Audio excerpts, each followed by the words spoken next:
All right, hey there. Welcome to Brainworms, the podcast that knows what it's doing is wrong and will never stop. I'm Joe. I'm David. And I'm Chris.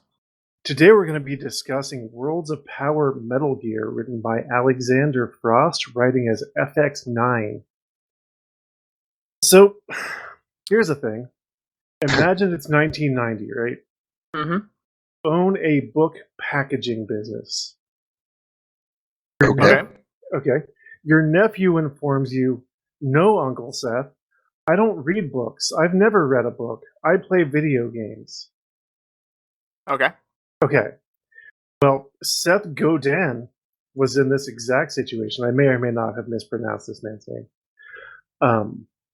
And he was inspired and somehow used his publishing connections to parlay a deal with Scholastic Books to write novelizations of Nintendo games. Bearing in mind, these are Nintendo games. If you remember that era of gaming, not a ton of plot. I can't wait to read the Super Mario Brothers tie-in. Oh, yeah. we got a movie version of that and it was terrible. Oh god, that movie sucked. But yeah, not a ton of plot. So he somehow brokered a deal.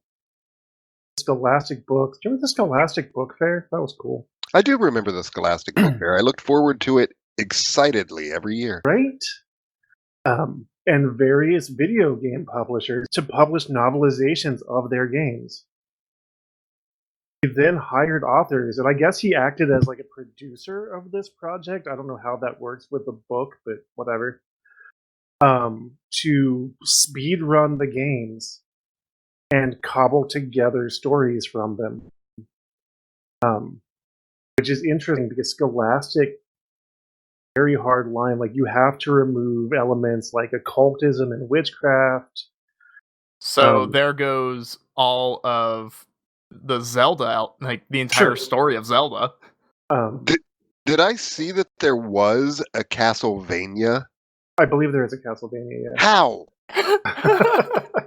the whole story is just Belmont going to church and praying and not having sex before marriage and, you know, being a Christian lad. Has an argument with Dracula and Dracula. I have an argument about what is a man.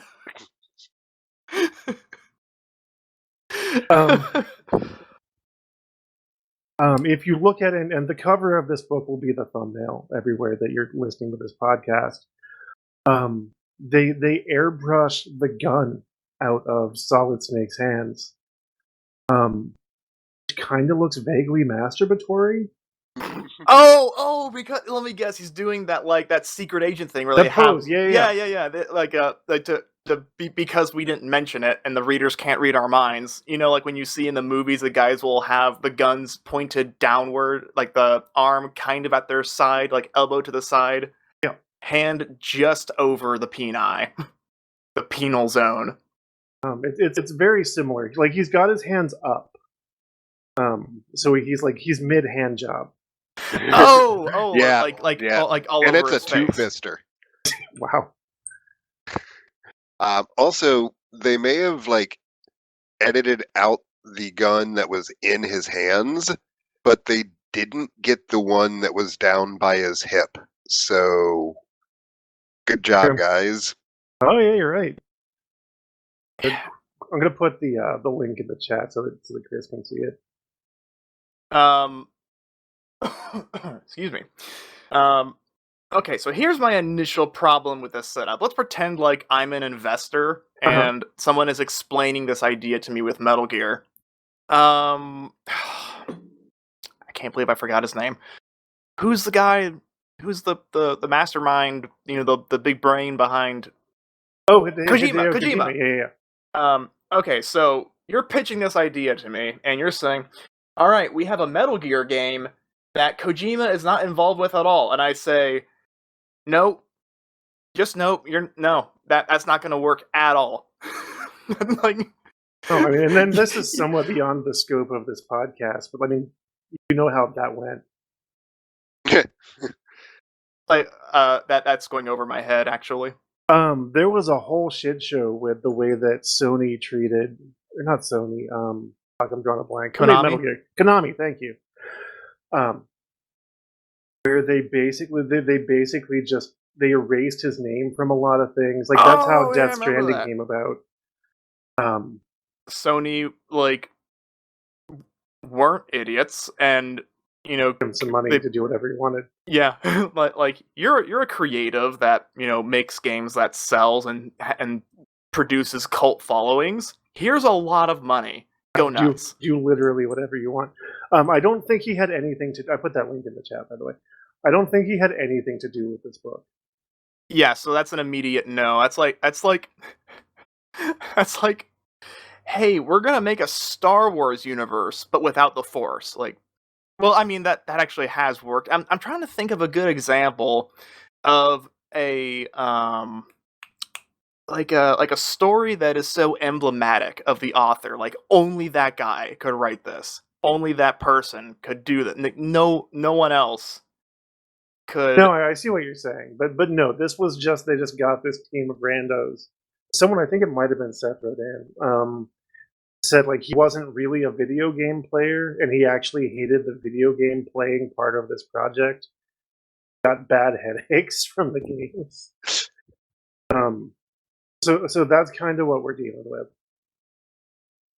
Well, yay. I'm excited. Like, in airbrushing out the gun, you could have at least made it make more sense and, like, airbrush a flashlight in. Sure. Oh yeah, go the Spielberg route for E.T. Oh yeah.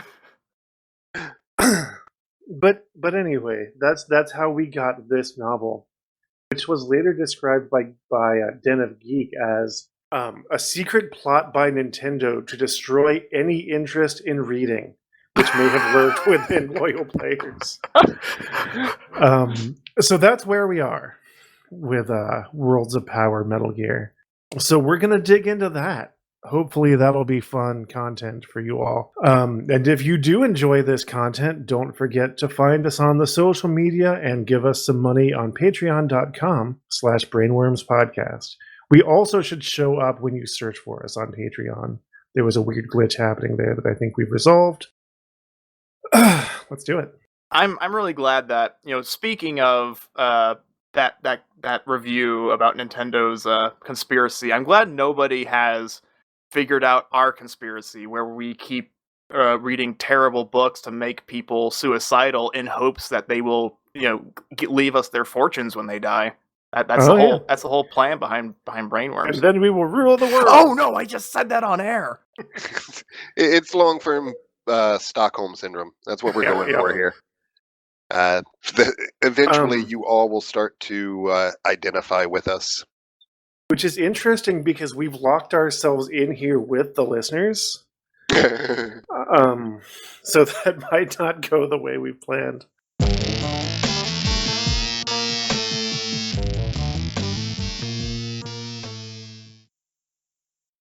Chapter 1.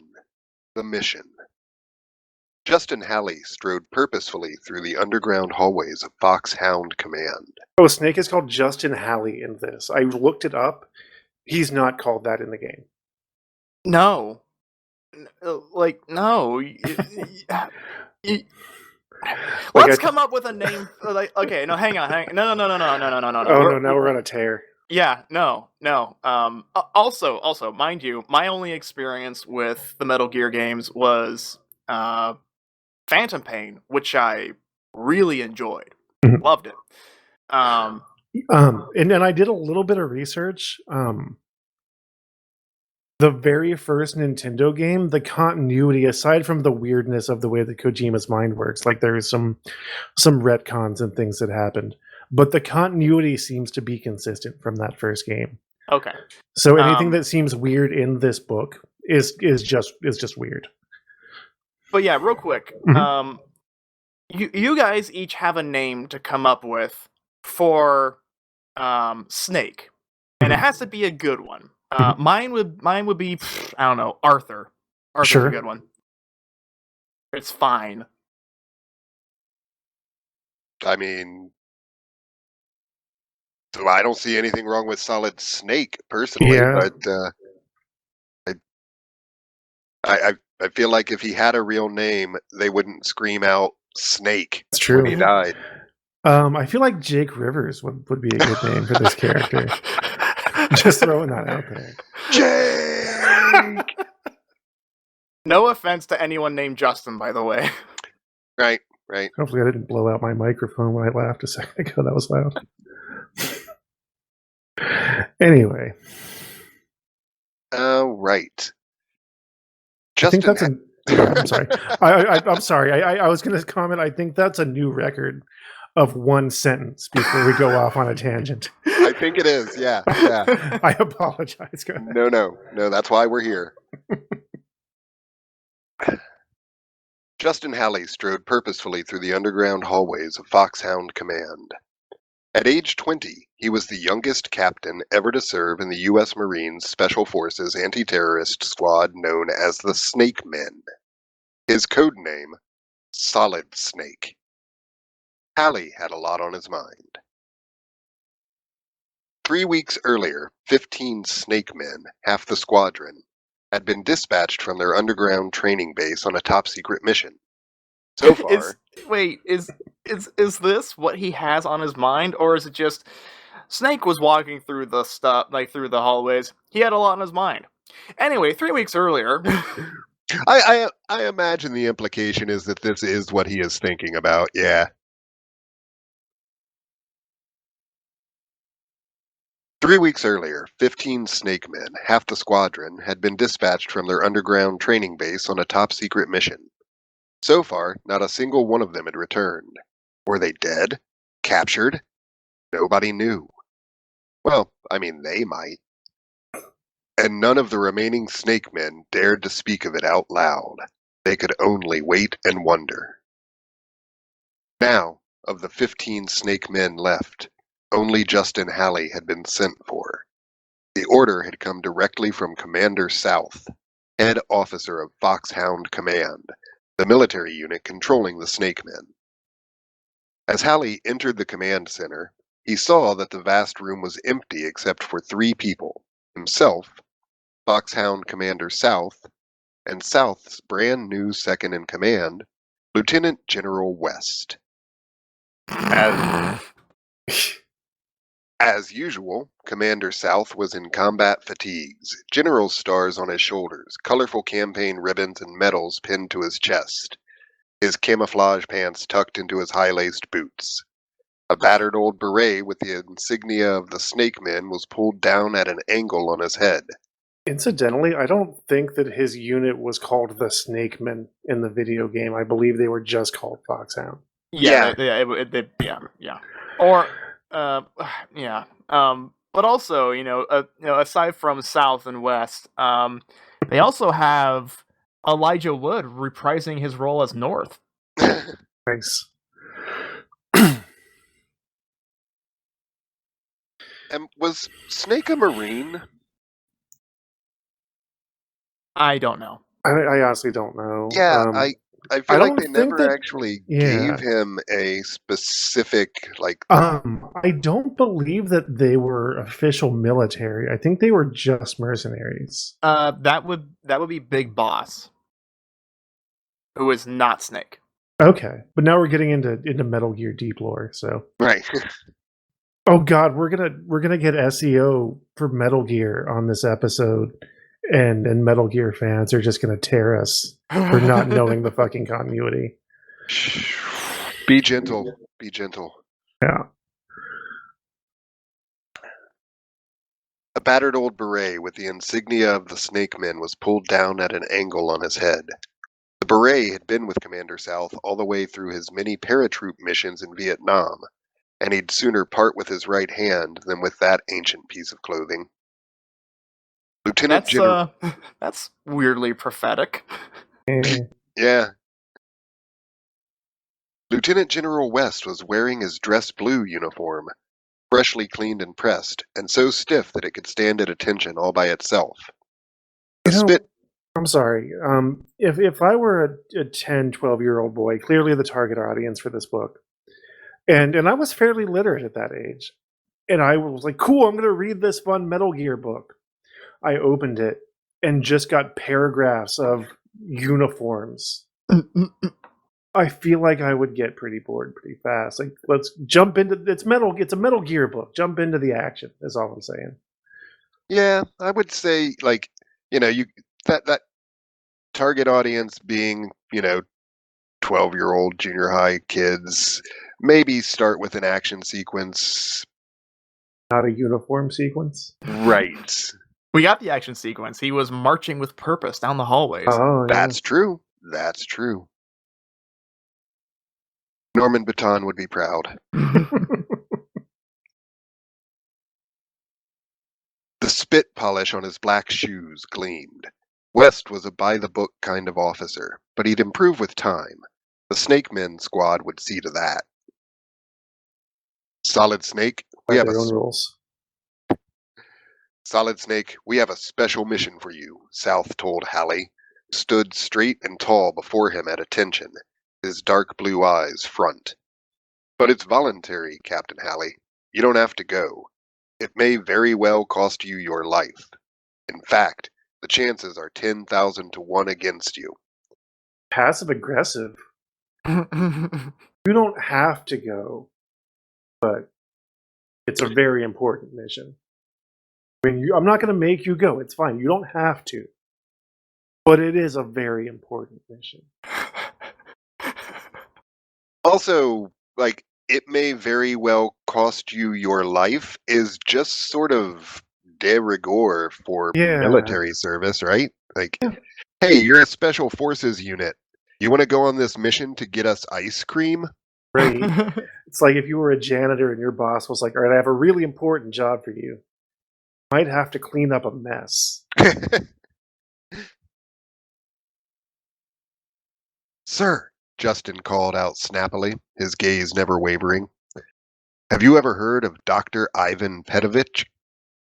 Dr. Petovich, the astrophysicist and nuclear scientist who defected to our side from the Soviet Union 6 years ago?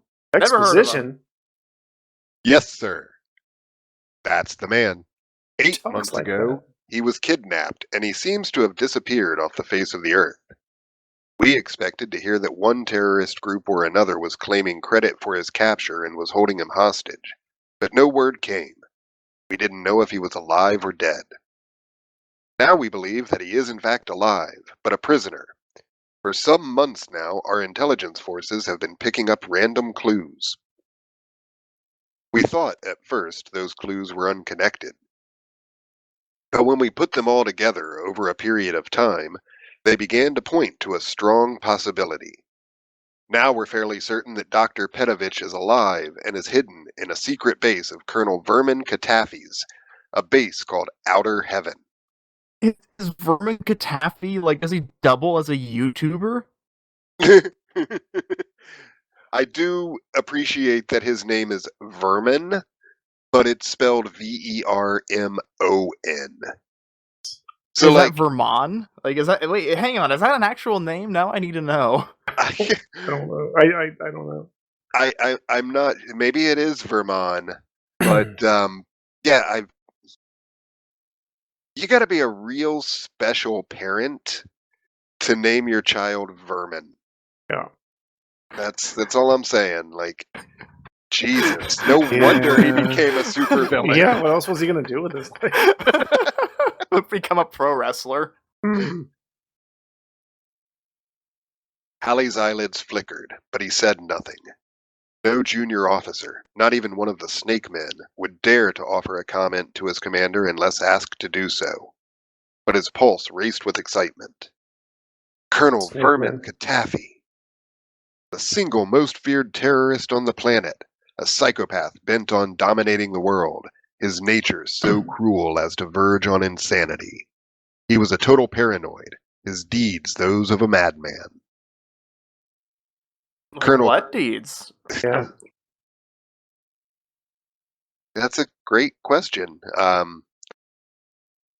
Colonel Katafi was dictator for life of his small but incredibly wealthy and savage desert country, Noria. Katafi's sole purpose in life was to bring the democratic nations to their knees.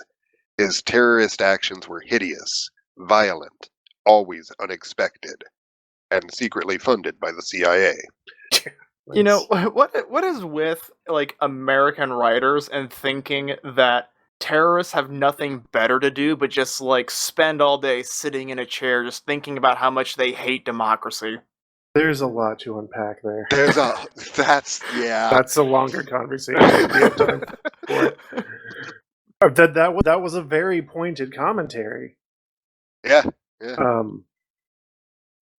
God, where to begin? I would advise everyone who hasn't seen it should watch a documentary film called Hypernormalization. Last I heard, you could actually find the full thing on YouTube, and it's pretty worth watching. Hypernormalization. If I have time after reading all of the series of Nintendo novels, then maybe. Just try to sneak it in there. Yeah. And always effective, because they struck fear into the hearts of world leaders. Gaddafi bombed civilian aircraft, killed innocent people, took non-combatants hostage, and tortured them without mercy. A mission against Gaddafi. As opposed to torturing them with mercy? Yeah, that's like, we want to hear from you, but are you comfortable? Would you like a cup of coffee before we begin? We're terrorists, we're not savages. Perhaps a Mountain Dew. We have ways of making you talk. Have a lozenge.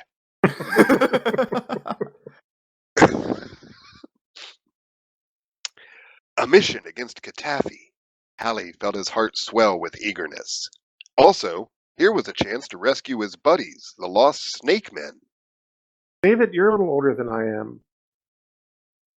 Does it time out that this character is called Gaddafi because it kind of sounds like Gaddafi? Oh, absolutely. Yeah. Okay, that seemed right, but it was like that period in history is murky. Yeah, this history is going way over my head, by the way. That's fine. They're absolutely talking about Colonel Gaddafi. I thought so. Yeah. But yeah, I wanted to make sure I wasn't wrong. Who was, in fact, funded by the CIA. CIA, yeah. So, that's can of worms. Yeah, kind of beyond the scope of this show. Yep. Commander South continued. We now believe we've located the secret base. Satellite reconnaissance of a distant jungle has revealed an unfamiliar complex of buildings, not in Noria, but somewhere else. I'm not authorized to share that information with you. It's got the highest possible secrecy classification. Aren't you about to send him there? Yeah, like he's in the room. He's there. Just tell him where he's going. Are you gonna black bag him and throw him out of a helicopter? Like, what's the? I guess so. Like, we don't want you being able to get back. I can only tell you it's impossible to conceal a compound of that size and fortification in a desert country. So they went to the jungle instead.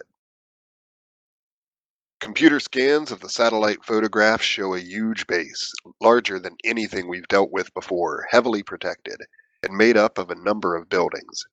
Hallie, it's our belief that this compound is outer heaven, and Dr. Petovich is held prisoner somewhere in there. 2 weeks ago, Dr. Petovich's daughter, Ellen, disappeared. Witnesses tell us that she was snatched from her college campus as she was leaving her dorm. 3 masked men carrying automatic weapons jumped out of a long black limo with phony license plates, forced her inside, and took off at 80 miles an hour. Limo seems like a weird vehicle for a kidnapping. Well, yeah. Remember, they're going to torture her with mercy. Yeah, they care about your comfort.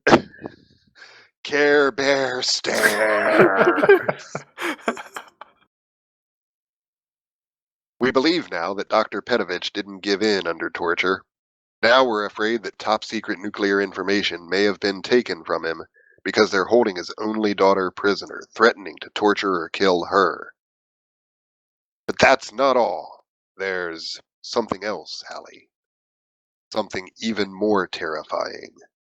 Something that has us really worried. Weren't worried about them getting nuclear codes? Alright, let's go. Our intelligence sources have hinted at something called Metal Gear. What Metal Gear is and when it's scheduled to be launched against us, we don't know. We don't know what it looks like, whether it's airborne or how it's armed. We don't know how or even whether it can be disarmed. We presume it's controlled by some hidden supercomputer and that it carries a nuclear payload, but we can't be certain of any of this. Our information is too fragmented and too obscure. All we're sure of is that Metal Gear is the most powerful and evil weapon ever devised. It could destroy our planet and every living thing on it. We've got to stop it before it's too late. Stand easy, Solid Snake. You don't know what it is. Mhm. You don't know what it does. You don't know anything about it except basically the name. Yep. But you're certain that it's the most powerful and evil weapon ever devised. I mean, what if it was a typo for Metal Deers?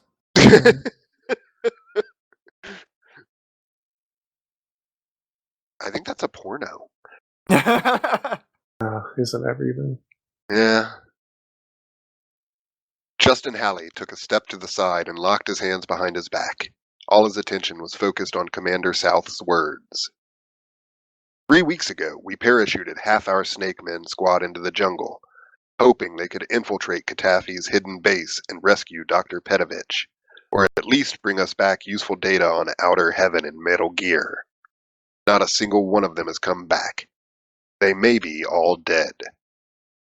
There is some chance that one or more Snake Men may be held as prisoners. Our information on that is very scanty, I'm sorry to say. We can only hope. Their information on everything is pretty scanty here. What kind of intelligence apparatus do these people have? Also, that whole sentence there, or that that portion of the paragraph I was talking about, they haven't come back. They could be dead. They could be captured. I think the military have a term for that. It's called MIA. And you just say that, and it means all the things that you just described. Yeah, but they're writing for 12-year-olds again, so That's fair. Which makes sense, but this is a lot of exposition. It truly is, yeah. I mean, at least we can assume that they're front-loading all of the exposition, right? So that the action just happens. So that we can get into the extensive explanations of each time Justin goes up behind somebody and puts them in a chokehold. Oh, I hope he hides in a box. Oh yes, please. There is go ahead. I'm sorry. The same problem that a lot of the books we read have. This chapter could benefit from some concise editing. Yeah. Makes sense. It's shorter. I agree with that. I also think that in general, there's if you're reading a book of any kind, it's first chapter syndrome. Like it's gonna be a little bit of world building, setting the scene. Yeah, that's just Tipping part your toes of in. it. Yeah, that makes sense.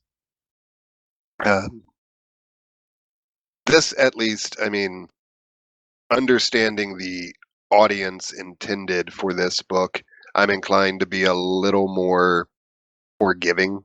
Sure. Which is not to say that this is not terrible, because it is terrible. Like they could have even writing for 10-year-olds, like they could have made this a little bit snappier, I feel. Yeah.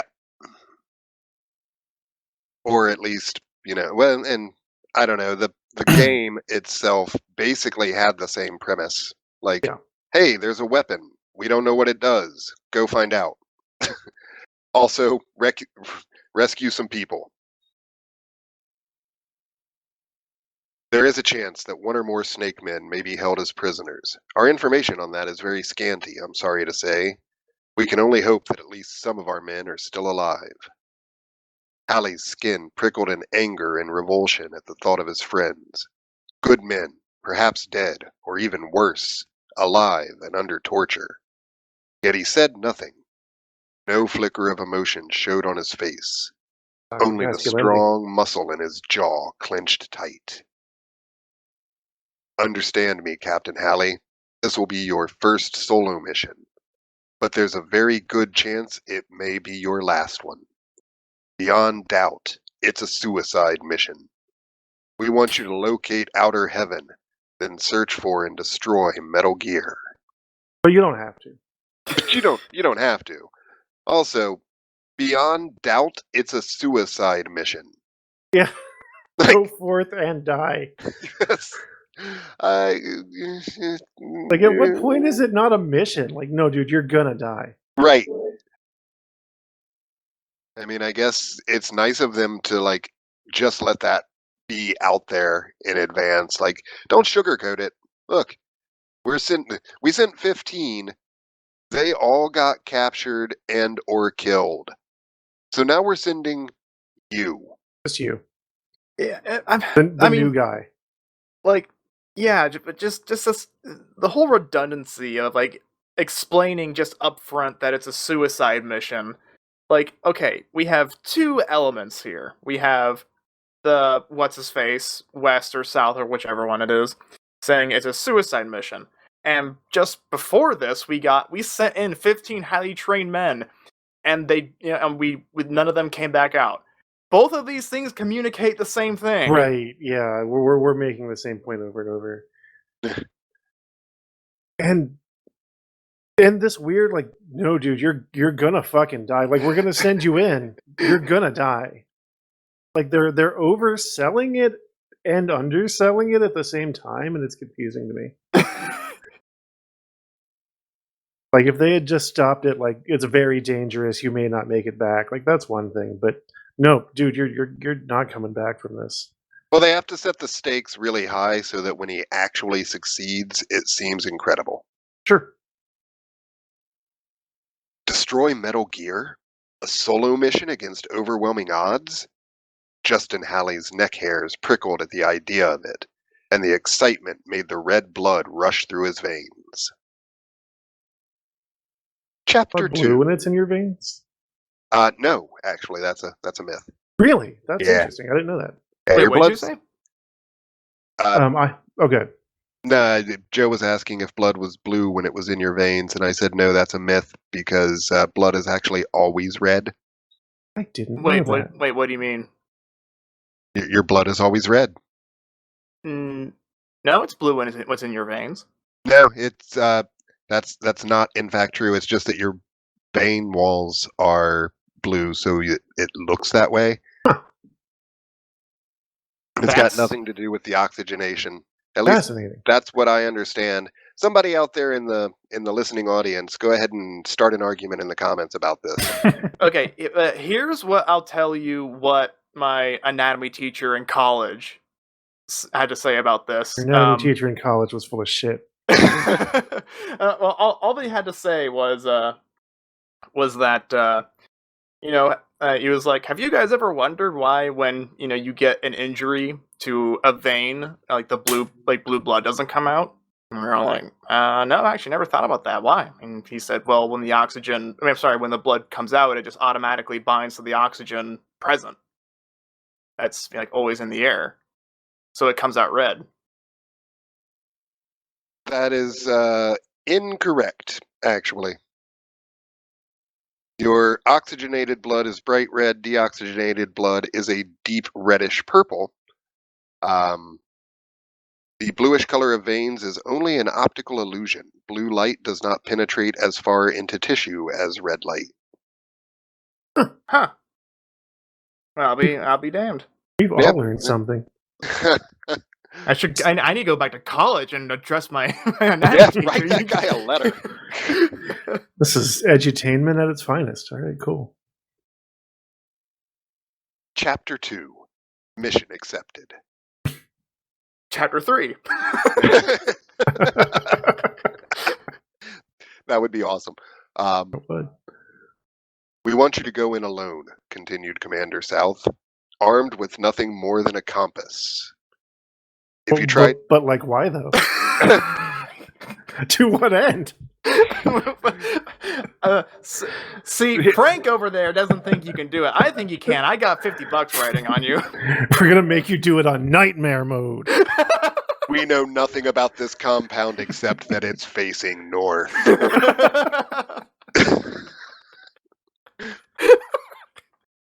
They're just fucking with him at this point.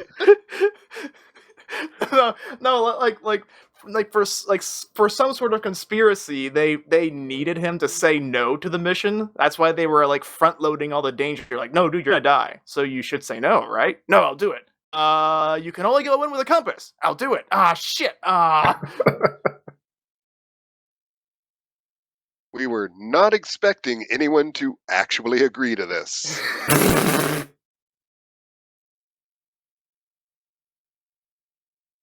We want you to go in alone, continued Commander South, armed with nothing more than a compass. If you try to break in fully armed, you'll be slowed down. You won't last 5 minutes. That's not how guns work. Also, slowed down is a fucked up way to say mowed down and killed violently. Yeah. Like a sidearm is not that heavy. No.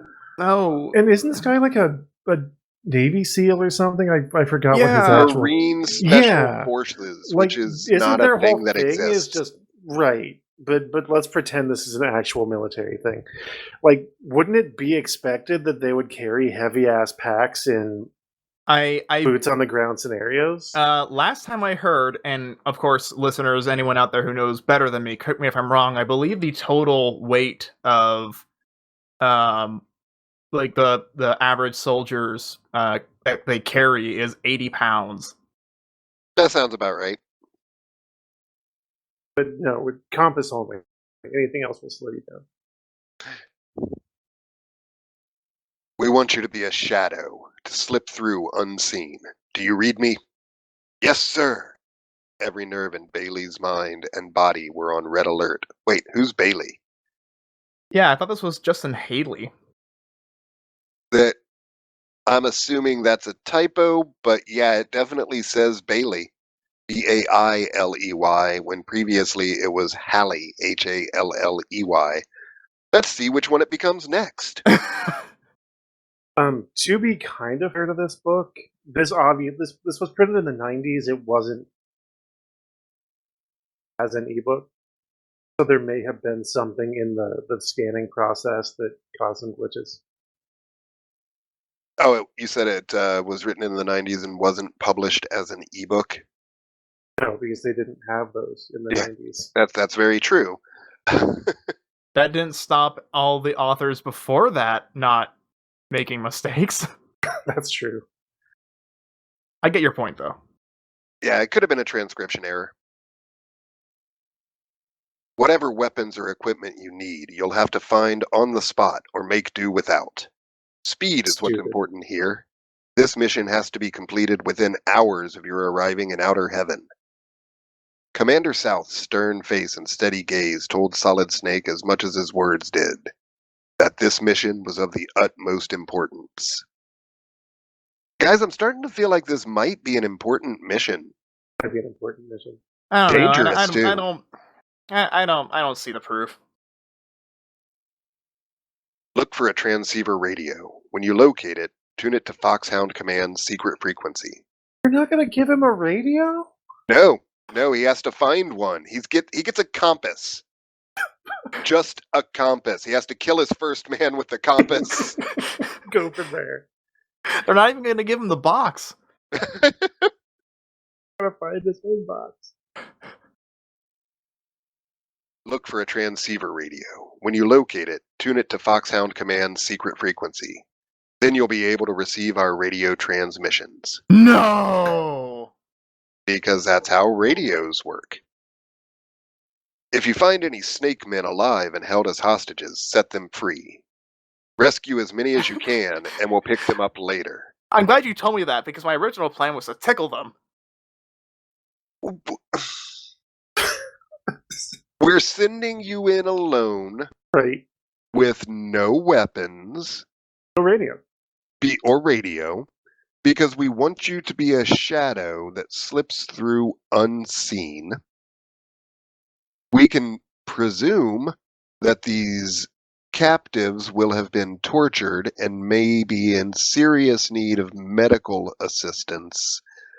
But if you find them, just let them go. Just let them wander around. And send them off to wander in the desert. It's fine. We'll pick them up later. You know, they'll be fine. Yeah, okay. Yeah, this all makes perfect sense to me. Yeah. Fairness. I mean, I really feel like, and obviously that's what's happening. This writer is bending over backward to make the premise of the video game make logical sense. And I feel like that's the wrong way to go about this. Yes. Yeah, they worked this in the opposite direction from what they should have done. And I don't know. I probably couldn't have done much better given I don't know that I'd have tried. That's a fair point. Yeah. If I were tackling this, the only and I was trying to somehow transpose the gaming experience to a book, I don't know. I'd try to come up with some sort of meta plot revolving around Snake being controlled by an outside observer. I don't know. That's a dangerous territory to go down right there. Yeah, but it's better than this. That's true. But be careful. Very careful, Captain Halley. It is Halley. Oh, good. Okay. The one guy got confused. But be careful. Very careful, Captain Halley, even when dealing with snake men. Don't take anybody's word or anything at face value. Some of the snake men may have broken under torture and turned double agent. You won't know for sure which of them you can trust. Just kill all of them to be sure. Yeah, that's the best thing to do, absolutely. As for Ellen, Dr. Petrovich's daughter, we don't know whether she's alive or dead. If you find her alive, she may be of some help with her father.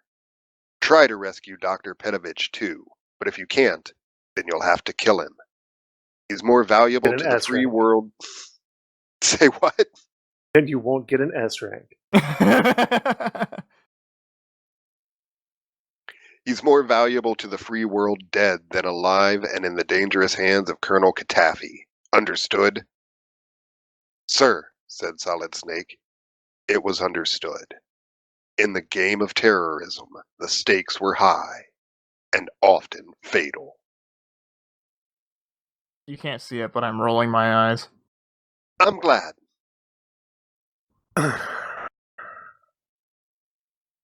Oh, this next sentence makes me happy. The compass you'll be carrying is the latest technology. I think I understand now. Magnets, how do they work? This is not the actual U.S. military. I completely understand, because I'm sorry. Either that or this, they haven't told us, but this is actually taking place in 1470. Sure. Highly advanced compass. We had to burn the guy who invented it for his witchcraft, but look, it magically points north. Tide goes in, tide comes out. You can't explain that. Yeah. The compass you'll be carrying is the latest technology. It will transmit everything you say, and it contains a homing device. We'll be monitoring you constantly on the command center's computer screens. So, don't lose the compass, or you're fucked. Why not just put a radio with the compass? Just give him some chewing gum, something. We're not going to give you a radio, but we're going to give you a compass that's a shitty radio that doesn't benefit you in any way. We wouldn't want you being able to speak back to us. Yeah. You couldn't just put a compass in a two-way radio? That would slow him down. That would put him over his weight limit. Right. Yeah, that's too much to ask. By means of the homing device in the compass, we'll be able to locate your position with pinpoint accuracy and target you to receive the radio transmissions that will give you all the up-to-date information we have. You won't be able to hear us through the compass, so you'll need to locate that transceiver as quickly as you can. Just give it one. If he has to find one and carry it around anyway, why can't he just have one? As you penetrate the base, the radio broadcast will help you as much as we can. You'll be contacted. You're right there. It'll be okay. If we can help you, we'll help you. Yes. Yeah. As you penetrate the base, the radio broadcast will help you as much as we can. You'll be contacted by our agent, codenamed Diana, on wavelength 12033. She will be your control. She may sometimes identify herself as Boss Man. We can't tell you any more than that. Once again, Captain Halley. Oh, that's not a quote. Once again, Captain Halley only nodded without speaking. He understood fully the need for secrecy. Once you're in outer heaven, you're completely on your own, continued Commander South. We can't tell you how the base is fortified, or what traps Colonel Katafi and his forces might have set to detect your presence and kill you. You'll have to elude all their traps, deal with their security forces, find our lost snake men and Dr. Petovich, locate which building houses Metal Gear, and somehow destroy the terrible weapon. It's a big job, Solid Snake. A very big job. It's the biggest mission one man has ever been sent on. 15 good snake men have already gone in, and not a single one has come back. We can't afford... That's not in the book. I don't believe you. I swear to you. Do you think he understands the premise of this mission? Or should they explain it some more? Wait, I missed something. Could you run that by me again? It's the biggest mission one man has ever been sent on. 15 good snake men have already gone in, and not a single one has come back. We can't afford to lose the rest of the squad. We're counting on you, and you alone. And, if we do end up losing you, we have 14 more guys in reserve to just keep trying. Just send in one at a time until something sticks. But the decision has to be yours. We can't order you in there to face almost certain death. Can't they? They can, actually. Yeah, Instead, they have to be passive-aggressive about it. But the decision has to be yours. We can't order you in there to face almost certain death. Will you do it, knowing the one chance in a million you have of coming out alive? Do you still volunteer? Sir, yes, sir. Good. You'll leave in an hour, said Commander South, nodding. We haven't a moment to spare. We have an hour.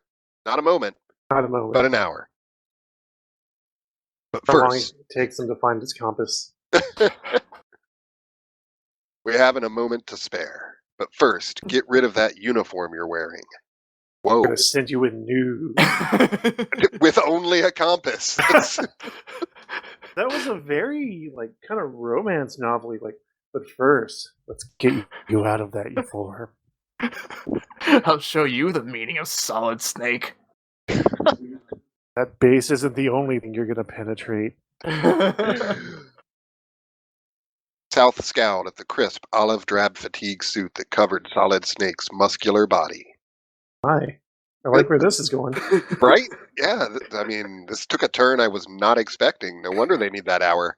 I'm not mad about it, though. Let's go. We don't want you wearing or carrying anything that links you back to your unit. This mission is top secret. Really? I hadn't picked up on that. We're issuing you a special camouflage suit. Pick it up at the quartermaster's, put it on, and be back here at 1400 hours.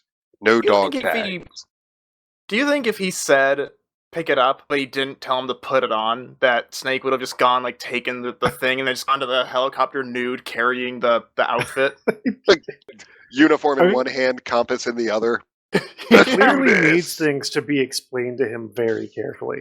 Oh, that's why they keep going back over Yeah. it.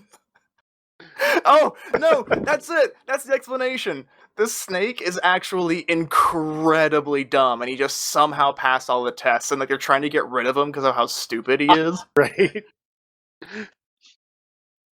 No dog tags. Wear no identification of any kind.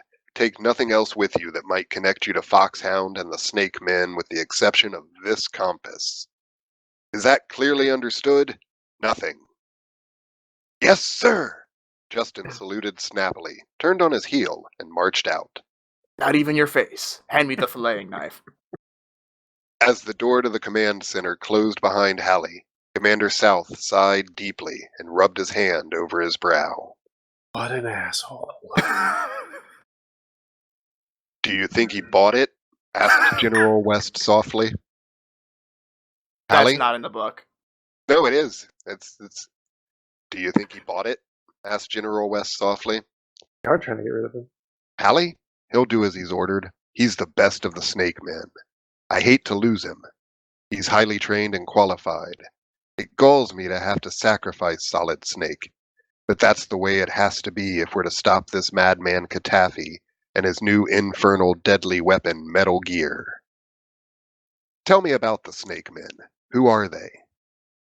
You For don't know? For a fraction of a second, South hesitated. The information on the squad was highly classified, top secret, but West was his new second-in-command, and therefore entitled to be briefed. And debriefed. Codename Snake Men is a unit that doesn't officially exist. You won't find them on any roster in the Pentagon. But somewhere in Utah, in a silo deep underground, a picked elite force of 30 young Marine officers has been undergoing intensive anti-terrorist training. It's a different kind of training from anything you've ever imagined, West. In what way? General West asked curiously. In addition to A lot being more chosen spanking. In addition to being chosen for their courage, their intelligence and loyalty, for their incredible physical stamina and coordination, the Snake Men have been taught to survive with their bare hands. They've learned to create equipment and weapons out of nothing more than a hostile terrain. Any kind of terrain, from big city to deepest jungle to driest desert. At the same time, they've been getting top-secret training in 21st century weapons that the world believes are still only on the drawing boards. I'm proud to say that our Snake Men are trained to handle virtually anything. Most important of all, this unit has been selected for their intelligence and swiftness of mind. The Snake Men have been Have they, trained... though? The Snake Men have been trained to use their brains, to outthink their opposition, to project themselves into the actual mindsets of the enemy, so that they can strike first, just like the snake for which they're named. Snake Men use their brains before their guns in any situation, even when it threatens their own lives. Obviously, like agreeing to go on a fucking Yeah. suicide mission alone, armed only with a fucking compass. Yet they obey without thought or question the orders of a superior officer. They've been trained to use their brains, except they don't. Yeah. They In a just world- mindlessly follow orders, except when they don't. They're trained to follow, but trust no one, but follow, but use their brains, but also yeah. In a world filled with warfare and terrorism, where space-age technology has made the destruction of the Earth more than a possibility, the Snake Men have been chosen to be saviors. And Hallie? As I said, Justin Hallie is the best of the Snake Men. He'll be almost impossible to replace, but we have no choice. That's Metal a weird Gear, premise. it is a weird premise. Metal Gear is the most serious threat to democracy we've ever been up against. I thought that was voter apathy. And It's a weapon of unlimited potential for destruction. The future of the free world depends on our finding it and destroying it. If you're going to use Solid Snake as a diversion device, then why did you give him the compass? Prompted West. It's a phony. It's just an ordinary government issue compass. Nothing special about it. It's just something for Hallie to hang on to. But we will definitely be tracking him. The real homing device is a microscopic electronic unit sewed into the left sleeve of his new camouflage suit. Why? what do they hope? Does he have a bomb implanted in his torso? Like, That way Jennifer can pinpoint him for radio transmission. he's going in there to die, so we're only giving him a compass. But he's going to die, so we're not going to put the the transceiver in his compass. We're gonna put it in his pants instead. Yeah. His shirt. Instead of but we're gonna tell him it's in the compass. Right. But it's not gonna be in the compass. But like, why though? So that he can find North.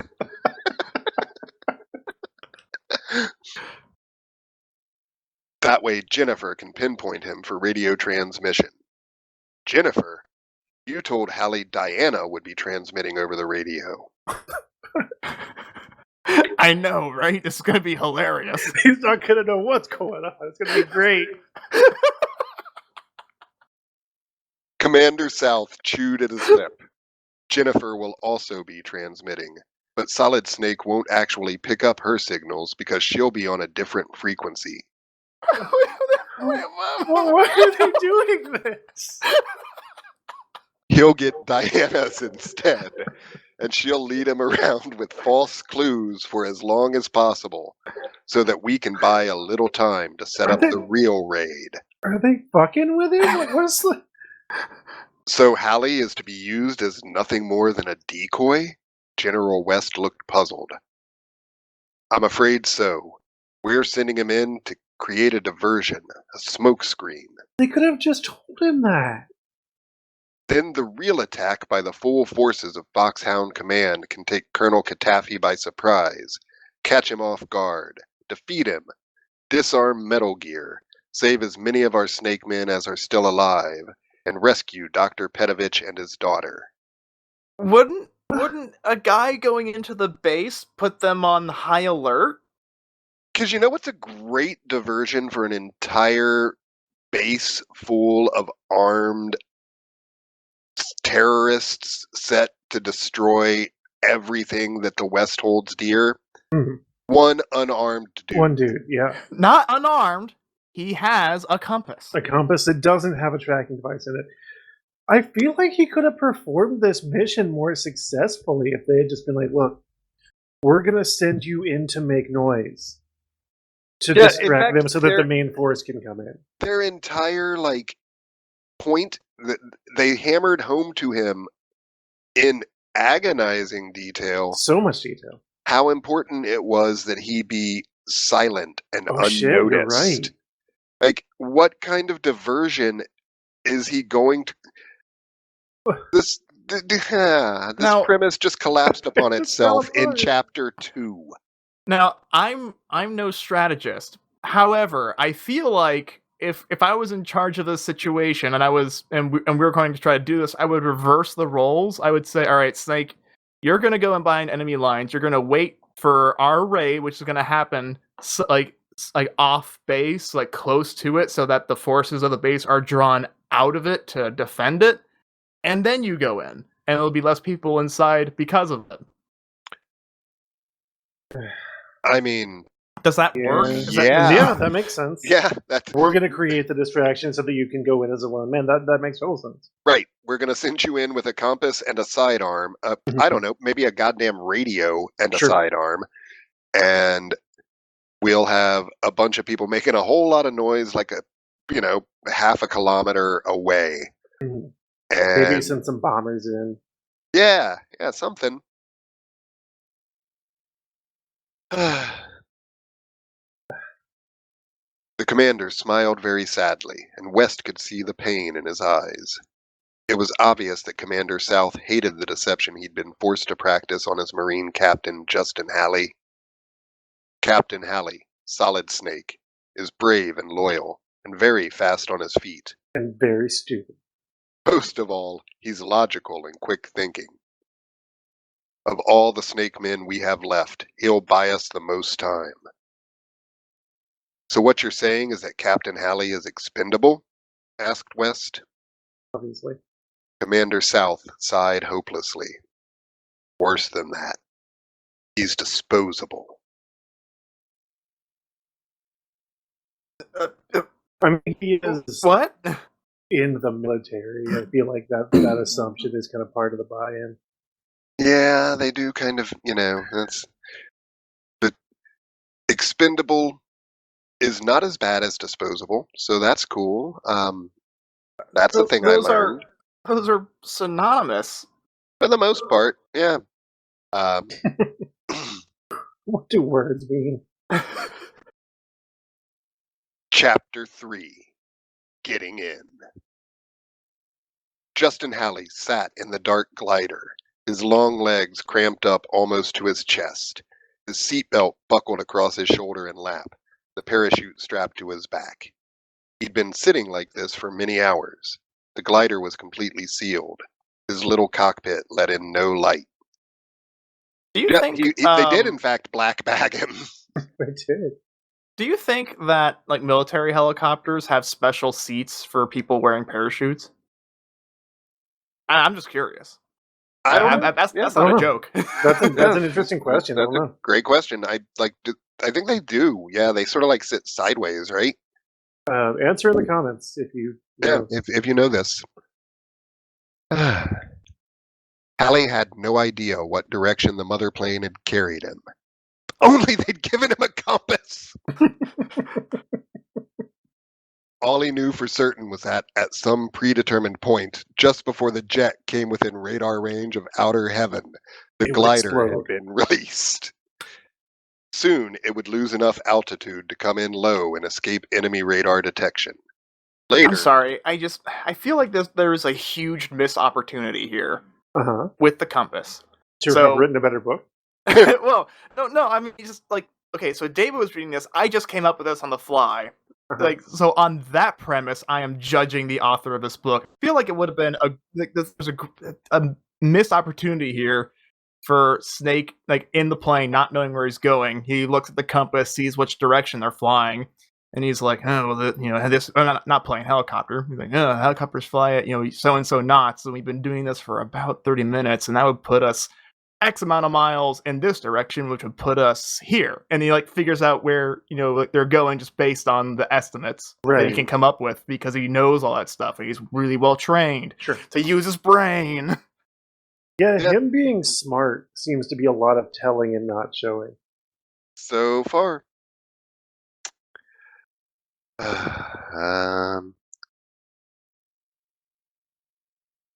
Soon it would lose enough altitude to come in low and escape enemy radar detection. Later, at some other preset time, the explosive bolts of the glider's cockpit cover would release, and Halley would parachute out and down into the unknown. From there, he'd be on his own. The sudden sound of the cockpit bolts exploding startled Halley, but the instant his eject seat hurled him out of the glider, every one of his senses was on red alert. In my mind's eye, it's not like a super secret or like a high tech military thing. It's just like a chair on a catapult that pulls him out. Yeah. Also, an ejection seat doesn't work on a helicopter because you go up into the blades. He's not in a helicopter. He's in a glider. Oh, I'm sorry. Yeah. It's like the way they're describing it, it's like a weird capsule that they've stuck him in. Yeah, basically. He's just stuck in a cockpit with wings, effectively, that then explodes open, shooting him up into the air and parachuting down with no actual concept of where he needs to go to get to the base Yeah. relative to where he's landing, because 'Cause they you're didn't tell him right. any of that information. I Because you're feel in the like sky for a long time when you parachute. Like, some steering needs to occur. And Yeah. even if you're coming in under radar, like if you're close enough to see the base, Mhm. they're probably close enough to see you coming in. It's true. I feel like an actual glider would have been like way less expensive and perform the same purpose. Or if they had wingsuits back in this time, I'm not sure if they did. I mean, they had a high-tech compasses, so they could have had a wingsuit. Why not? Sure. But I mean, ultimately, he's it's just a simple glider that happens to have been blacked out. Right. The whole point is that they don't want him to know where he's going, how he got there, where he is. Watch, Yeah. he's gonna get radio contacted, and the first thing they're gonna ask him is what's your location? Oh. The sudden sound of the cockpit bolts exploding startled Halley, but the instant his eject seat hurled him out of the glider, every one of his senses was on red alert. The chute opened without effort, unfurled like a giant silken sail, and carried Solid Snake silently to Earth. He snapped the lines free and gathered the folds of the chute into a bundle he could carry. Now he looked around him, trying to see something, anything, but visibility was zero. Halley had landed in complete darkness, in the middle of what felt like, and smelt like, jungle. This is a stupid premise. Trees and vines were all around him, and there was a heavy, warm mist rising from the jungle floor. Seeing anything at all was impossible. Down and safe, he spoke into his compass, hoping that someone at Foxhound Command was online and was monitoring him. He's talking to the compass. Oh We're yeah, not- that's how he gets back to them, remember? Like But we're not giving you a radio. Here's his compass. Talk into it. Yep. Until you Like an find a asshole. radio. This feels like hazing. Like a snipe hunt that they've sent him on. I mean, it genuinely was, though. Yeah, that's fair. All around him, Halley heard the sounds of the jungle, of wild beasts, night stalkers, and killer animals. It was too dark to travel. He'd have to wait until dawn. Wait just a goddamn minute. Yo. We have to send you in right now. Mhm. This mission is time sensitive and critical. Right. There is no time to spare. And apparently no flashlights. Not a moment to lose. Make camp till dawn. Yup. We've precisely timed this mission with this capsule glider down to the second, so that you're gonna drop in at a time when it's too fucking dark to accomplish anything. Although one would think, if he's trying to make a stealth approach, that waiting until dawn would be disadvantageous. I would think that, yeah, a stealth approach with, I don't know, maybe night vision goggles. I guess that Right. would have slowed him down. Or even how hard would it have been to write a sentence like, he was such an action badass that he could navigate comfortably without light. Or provided that the compass is has a little glow in the dark quality, just follow a specific location and he just goes through the darkness. Yeah. But then he would have to know where he was going, and we can't have that for some unknown stupid reason. Climbing up into a nearby tree, Halley disturbed a sleeping tribe of little red monkeys who scattered through the branches, angrily chattering. Justin wrapped the parachute around him and settled into the crotch of the tree to grab a few hours of uneasy sleep. He didn't know when he'd get the chance to rest again. Does this book feel like it's playing for time? 3 hours later, Hallie awoke. Although the sun could barely pass through the thick jungle canopy, enough light penetrated to rouse Hallie. All of his senses on red alert, he looked around him in every direction. Apart from the animal and bird sounds of early morning, there was nothing. Justin climbed down silently to the jungle floor and set out on his mission, the search for outer heaven. Aside from all the sounds, there were no sounds. Some highly developed instinct, the result of his snake man training, led his feet west. He noticed that there were On fewer... a whim, he's just like. This is fine. I'm instinctively going west. I mean, the result... Maybe they're trying to say that he instinctively knew the direction of west due to his intensive military but the one piece training. of equipment he has is a compass. Beyond that, like with his extensive training, like with the sun rising in the east, I was he actually knew going to make that point too. He watched the sunrise. Like, he can determine directions. But the one piece of equipment he has is a compass. No. It's a special objective, Joe. He won't get the S rank if he uses the compass. Did they get paid extra by the word? Is that what's going on here? It feels like, I mean, and again, I think it's a product of the events that happened in the video game. And again, this was a Nintendo game. Probably wouldn't have made a coherent story. Right, yeah, no, they definitely didn't.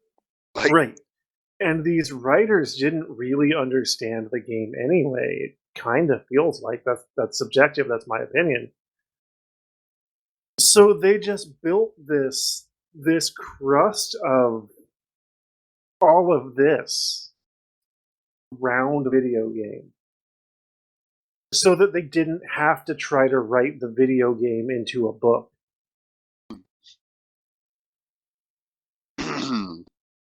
Yeah, this is an interesting thing. Oh, okay. That makes sense. Here we go. Some highly developed instinct, the result of his snake man training, led his feet west. He noticed that there were fewer birds and monkeys in that direction, and fewer animals always spells the dangerous presence of man. Animals were far from stupid. They could teach man a few tricks about survival in hostile terrain. So west Hallie went, keeping low and as quiet as possible. So at least there's, justification for why he went west. I can dig that. I just like the whole, the lack of animals always means the presence of man, except all the times that it doesn't. Yeah. Also the fact that he himself is a man. So it's true. As he moved without sound through the jungle, Justin Hallie found himself suddenly in a patch of jungle growth that was fouled by a strong, almost sickening odor. His nose wrinkled. Solid Snake recognized that smell. Panther musk. It might be a useful weapon.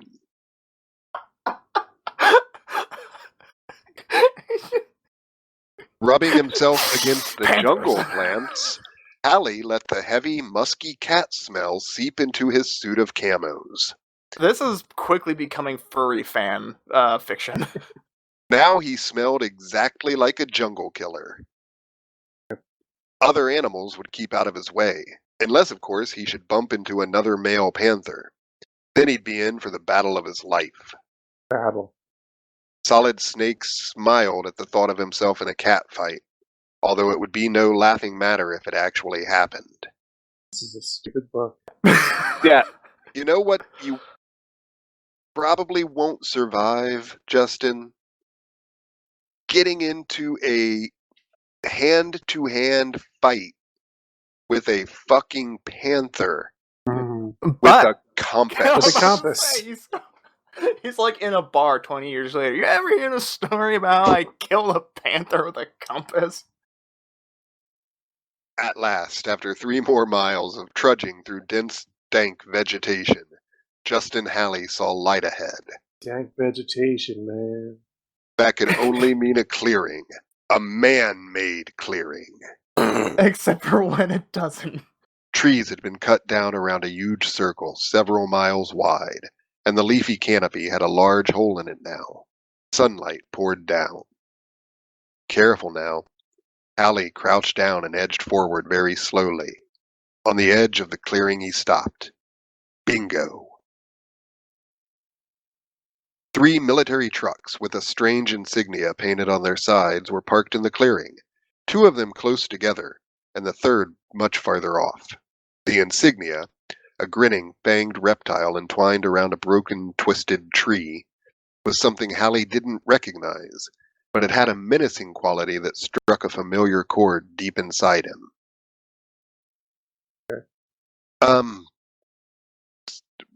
Jesus, their intelligence sucks. Yeah, but they didn't. Yeah, they're We have no idea where this have base no is, except we do, and there's this giant jungle canopy, except for the clearing where the base is. But I don't know, could be a decoy. Yeah. It told him that Metal Gear wasn't far away. Beyond the trucks, about half a mile away and surrounded by a high electrified fence, stood a vast compound of sealed-off buildings. They appeared to be made of cast concrete or heavy stone, and they had no visible windows. Solid Snake grinned. The satellite photos of Foxhound Command were on target. This massive and menacing compound must be outer heaven. Solid Snake sat back and spoke softly into his compass. Like an asshole. I think I'm at mission site. I have visual ID of potential target. Looks like outer heaven, guys. He waited a minute. But how? Hoping for a reply. Maybe a beep of some kind to let him know that his home base had him on the computer screen. But there was no return transmission. Was the monitoring system working, or had he been cut off from Foxhound Command? He'd have to locate a radio transceiver as soon as possible to find out. Justin stood up carefully, looking in every direction. As he did, the jungle silence was broken by a sudden ear-splitting chorus of snarls and growls. 6 barking killer dogs, giant half-starved Dobermans, burst out of one of the trucks. Their fangs were enormous, white and sharp. Their powerful jaws dripped foamy saliva. Snapping and howling, they raced toward Hallie at top speed. They have a dog truck. They do have a dog truck. And he's covered in panther piss. So Yeah. Chapter 4. Do the dogs just like trips? Why is there a truck full of dogs? I can't answer those questions. Here would be my guess. In the Nintendo game, like when you get to the base and like a patrol guy with a dog like come out of a truck, a truck graphic, right? And so that became this. Oh yeah. Chapter 4. Inside the Gates. In his training with the Snake Men, Justin had learned an entire language of commands to control killer dogs.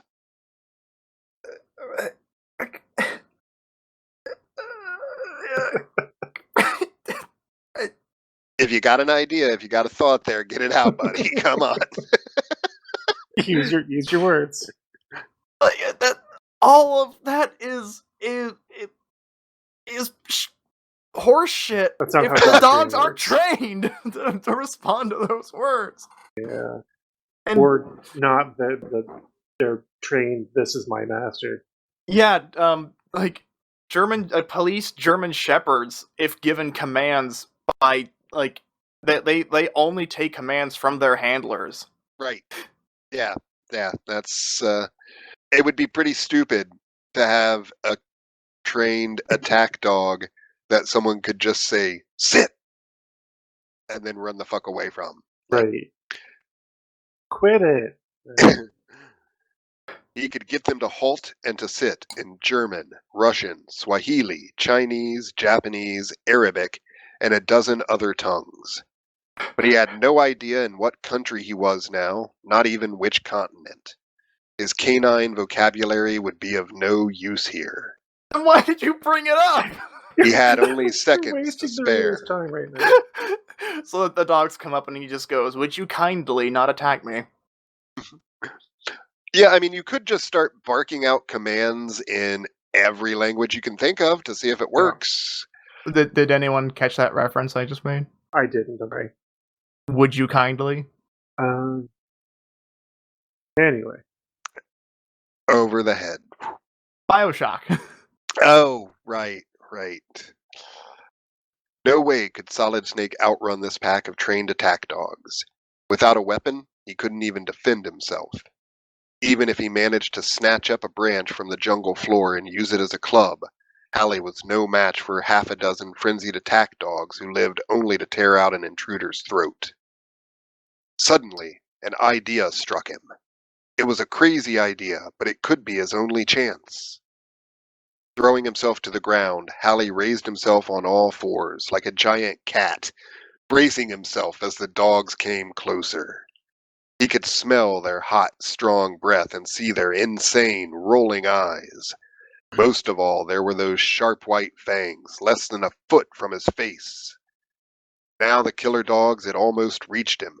They were only inches away from chewing him into raw hunks of bloody flesh.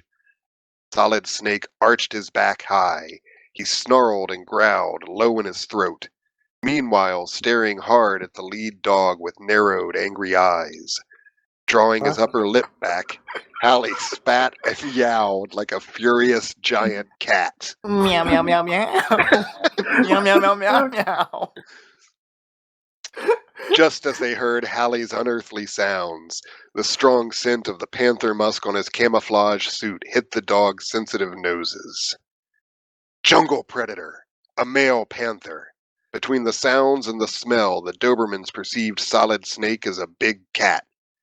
170 pounds of pure panther power, with incredibly strong teeth and claws sharp enough to rip a dog into confetti. Are they doing this so that he wouldn't hurt a dog? Because this is a novel for young Is readers. this supposed to be comic relief?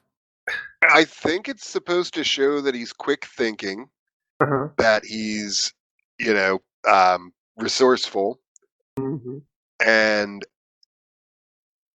also that apparently smelling like a panther and making panther noises with is your human enough mouth to make 6 angry dogs suddenly turn and flee.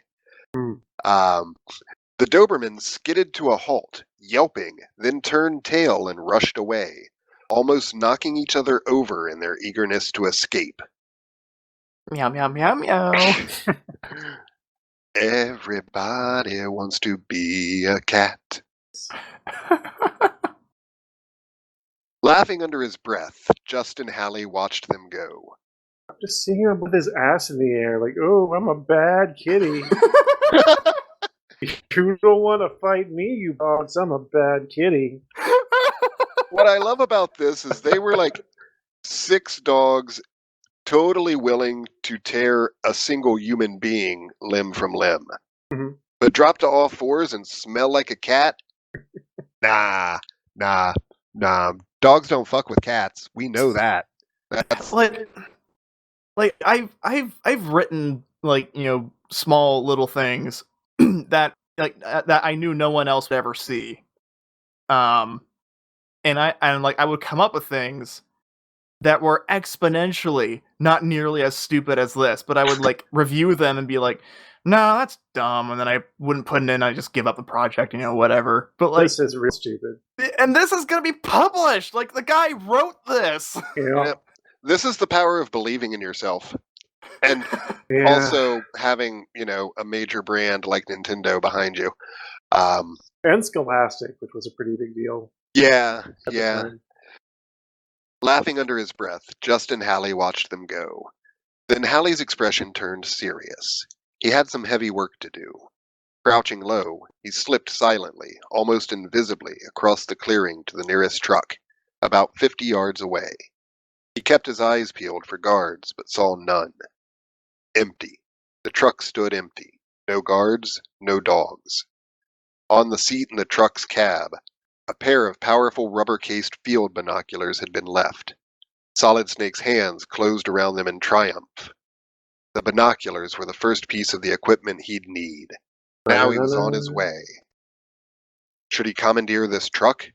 No, the third truck, parked furthest from him, was closest to the gate of outer heaven. That was the most useful one. By the time he'd made his way over there, he'd know if any of the trucks were guarded. The second truck was, in fact, guarded. Inside the cab, the uniformed guard, a muscular man with a heavy black mustache, was drowsing in the front seat. Hallie came up behind him without a sound. The man only turned in his sleep, snoring.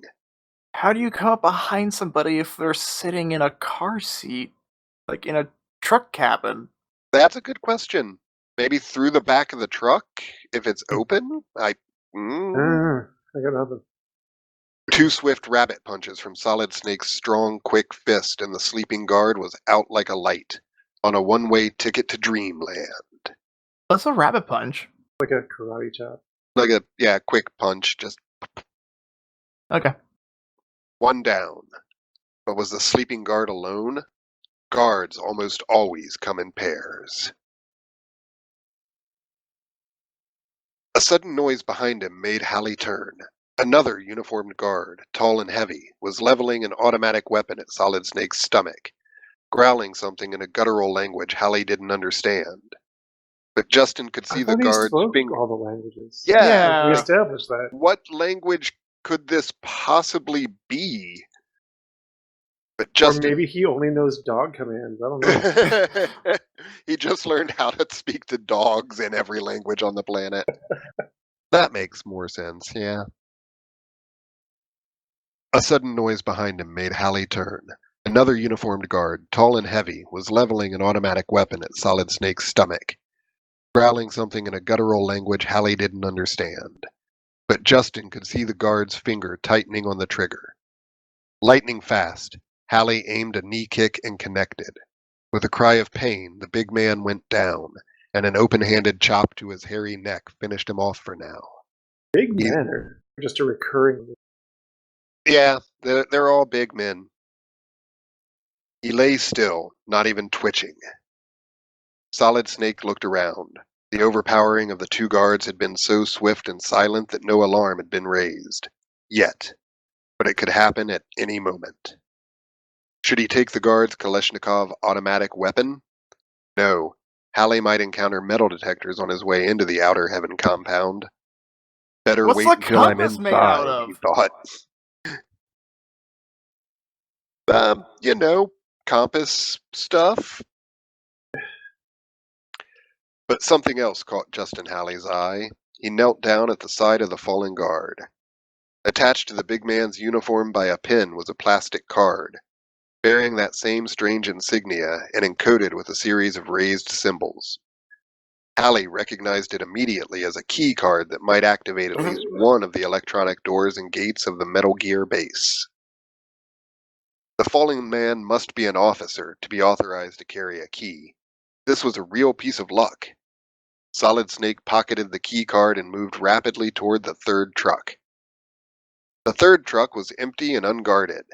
It was parked fairly close to the gate of the base. Justin Hallie got behind the wheel and put the truck into low gear. The vehicle moved slowly toward the entrance of the base.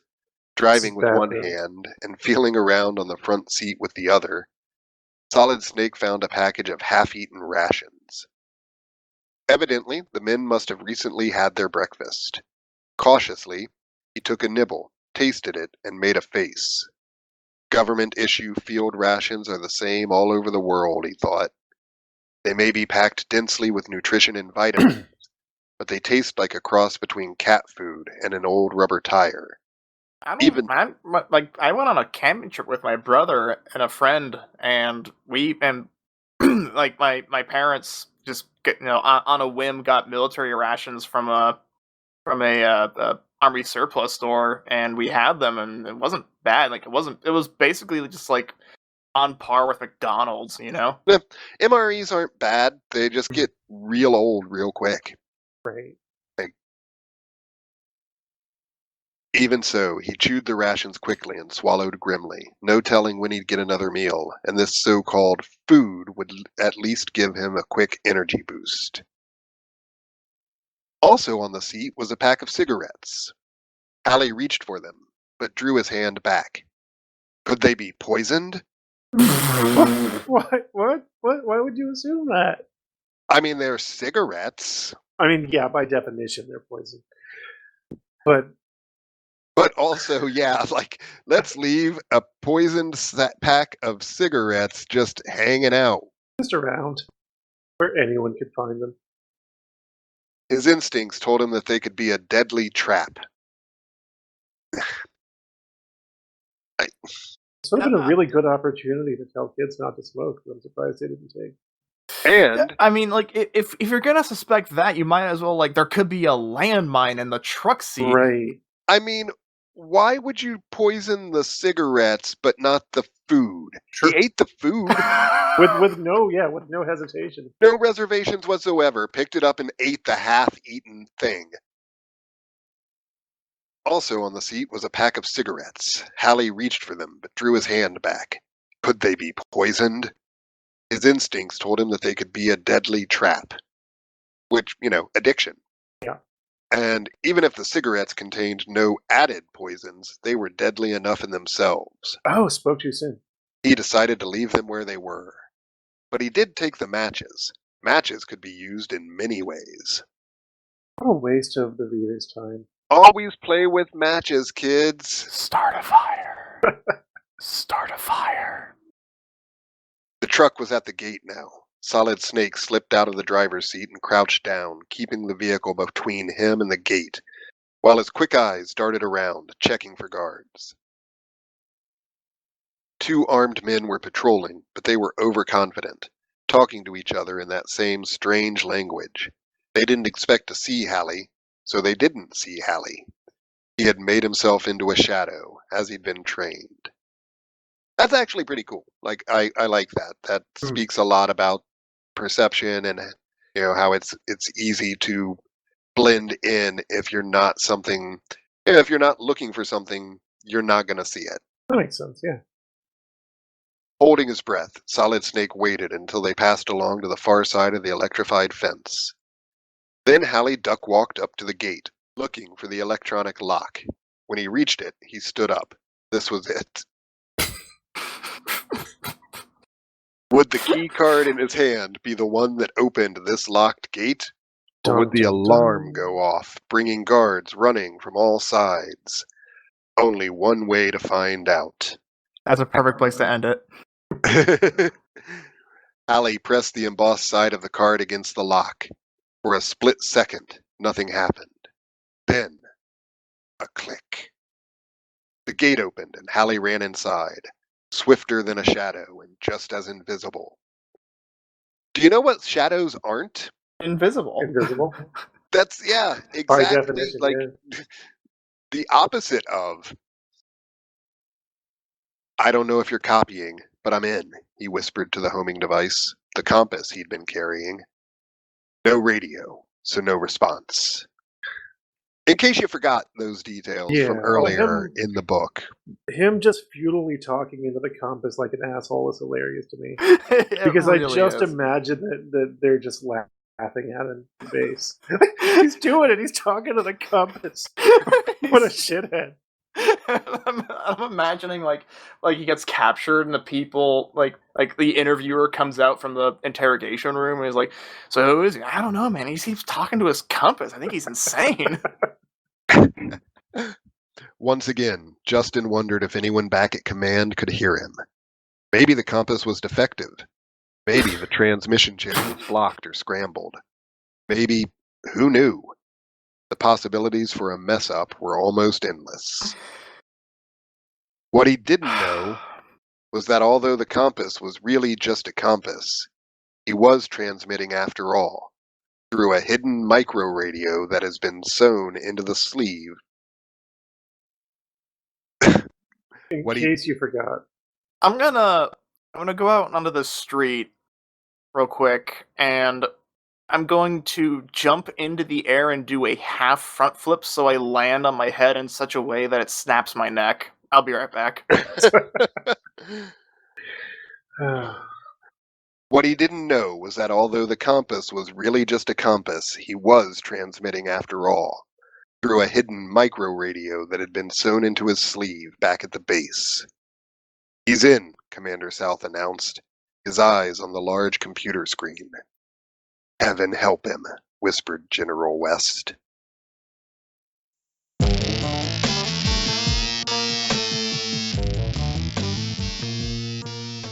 You know, that also means they picked up all the parts where he acted like a cat without any Yeah, context. So, like, they just heard him making panther noises. I mean, I assume they can't actually hear him. I don't know. Like, Yeah. I'm not. I'm a. Even no, though no, no, they, no, no. they The word used, microphone. They said that. hidden micro radio. I'm sorry, micro radio, but So, I that mean, implies audio. it does, or at least a radio signal going out Yeah, for That transmit. would be a transceiver, I believe. I don't know. But I mean, who's to say that the writer of this book does that? Right. What do you think, listeners? Is Solid Justin talking to himself, or can they hear him back at base? Also, his name is Solid Justin now because it's funny to Yes, me. I approve so greatly of that. Solid Justin. I can't wait until we get to Revolver Elizabeth. Nice. So, what did we think of this adventure? I'm having a great time here. Yeah. Honestly, this is. I personally vote that we should come back to this. I wouldn't be mad about it.